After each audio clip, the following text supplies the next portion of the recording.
un guest dans ma vidéo. Un guest Oui, oui. Ça va être un invité important.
Il se tient, Yann, de lui. Ah, parce qu'il a regardé, il a voulu les garder.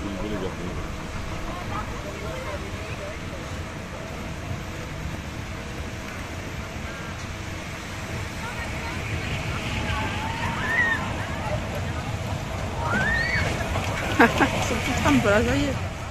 Traction.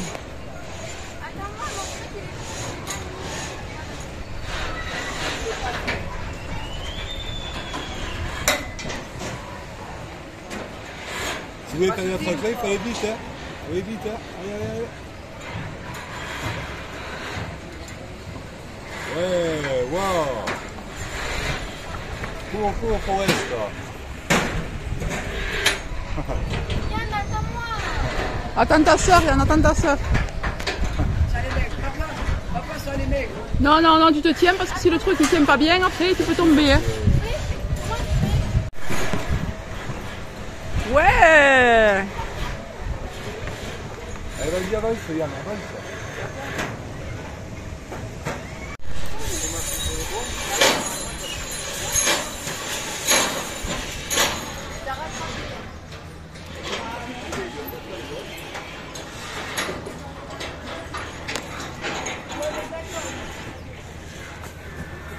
Allez Yann, tu vas y arriver? Ouais, c'est pas l'eau que tu veux. C'est pas l'eau que tu veux, c'est là.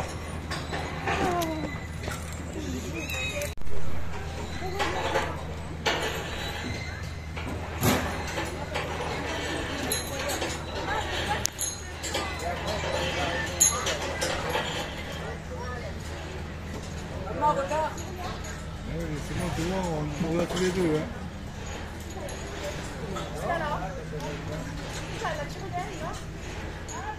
Et puis, ils sont relativement récents.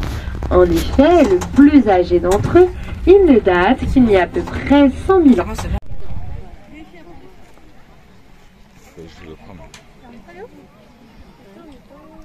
Elle a commencé en 1945. En 1945, tout le monde sait ce qui s'est passé, c'était la fin de la Seconde Guerre mondiale. La roche, elle était utilisée pour fabriquer des parpaings pour construire la ville de Rouen, qui avait été complètement détruite par la guerre. Donc au début, les carriers, ils utilisaient des pelles, des pioches pour récupérer la roche. Puis quand des machines plus modernes sont arrivées, ils ont pu utiliser des pelles mécaniques ou des bulldozers. Alors l'exploitation de cette roche, que l'on appelle aussi de la scorie, elle a duré jusqu'en 2006. Aujourd'hui, il n'y a plus du tout d'exploitation sur le volcan de l'Antégie, mais seulement des visites sur le volcan de l'Antégie. Mais à partir des années 70, période à laquelle M. Montel récupère la concession, eh bien les carriers, ils vont tomber sur des roches beaucoup plus dures, beaucoup plus résistantes que les scories. Les volcanologues, ils vont donc s'intéresser au lieu et venir étudier ces roches qui ont été mises à nu et dégagées sans être abîmées par les carriers. Il va y avoir par la suite une collaboration entre les carriers et les volcanologues afin d'étudier ce lieu. Et les trouvailles qu'ils vont faire, ils sont majeurs. Ils vont notamment découvrir 2 cheminées volcaniques. Donc la cheminée volcanique, c'est le magma qui remonte jusqu'à la surface. Tenez, à votre avis, une cheminée volcanique, ça ressemble à quoi pour vous? C'est quelle forme pour vous une cheminée volcanique à votre avis? La cheminée, il y a de la vapeur qui monte, pourquoi pas? Donc quand on pense à une cheminée, on pense à un grand tube bien droit. On pense à quelque chose de plutôt vide ou de plutôt plein, à votre avis? Vide. Vide? Ah, pourquoi pas? Alors, je pense que vous me voyez un petit peu venir. Généralement, quand on parle de cheminée, on pense à un grand tube bien droit. Serait vide. Eh bien, une cheminée volcanique, ça ne ressemble pas du tout à un grand tube bien droit. Et c'est encore moins vide, vous avez raison, ce sera plutôt plein. Justement, les cheminées, je vais vous les montrer dans le paysage. Comme ça, vous verrez mieux à quoi ça ressemble. Pour vous montrer les cheminées, je vais utiliser plusieurs points de repère. Mon premier point de repère, il se trouve tout à gauche. Vous voyez un chemin en terre rouge avec des traces de roue qui remontent. Le petit train est en train de descendre ce chemin en terre. Quand vous remontez ce chemin en terre, vous tombez sur 3 panneaux blancs disposés en triangle. Le panneau blanc le plus à gauche, c'est le premier point de repère. Le deuxième point de repère, il se trouve beaucoup plus à droite dans le paysage. Vous pouvez voir un piton rocheux, tout seul, avec un arbre posé à son sommet. À gauche de ce piton rocheux, il y a un trou en forme de V. Vapeur d'eau, mais ça peut aussi être du CO2, du soufre ou même du chlore. Alors il y a plusieurs paramètres qui permettent de contrôler la viscosité du magma. L'un de ces paramètres, ça va être la température. Là, je peux vous donner un exemple un petit peu plus parlant. C'est comme si vous prenez du miel. Lorsque vous faites chauffer du miel, vous allez voir qu'il va être très fluide, liquide, il s'étalera facilement sur une tartine par exemple. À l'inverse, un miel beaucoup plus froid sera pâteux, visqueux. Un grand rempart surplombant un fossé. Eh bien, ce grand rempart, c'est la fissure principale de la cheminée volcanique l'Antégie 1. Alors ce dike s'élève à peu près sur 20 mètres de haut, mais il ne faut pas oublier qu'il rejoint aussi la chambre magmatique qui se trouve à des dizaines de kilomètres de là. Nous allons arriver à notre prochain arrêt. À cet arrêt, vous pourrez descendre des voitures. Vous pourrez